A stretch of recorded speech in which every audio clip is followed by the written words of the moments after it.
So when do you diagram, if at all?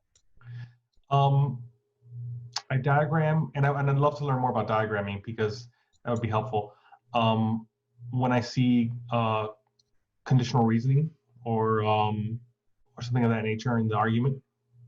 Good, solid. So when you see a lot of conditional statements, oftentimes conditional indicators, oftentimes in a way that nobody would ever speak in everyday life, That's right. that's a good indication that you want to diagram. Now, sufficient assumption questions often lend themselves to diagramming.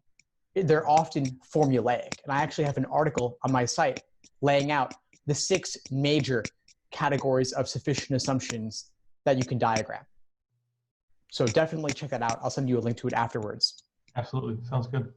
Now, necessary assumption questions, I never diagram these. These are more informal logic or inductive reasoning where you actually have to engage with the argument in a real world sense. Mm-hmm. Now, of course, negating the answer choice is the correct choice when negated will destroy the argument. And I think about necessary assumption questions like being a very specific kind of must be true question. Mm-hmm. How does that sit with you?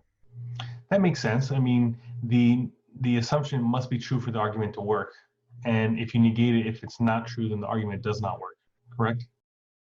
Thanks for tuning into the show. Please subscribe if you haven't done so already to be notified of new episodes as I release them. And feel free to reach out if you need anything at all as you move forward with your prep. I'm happy to help however I can. In the meantime, I wish you all the best and take care.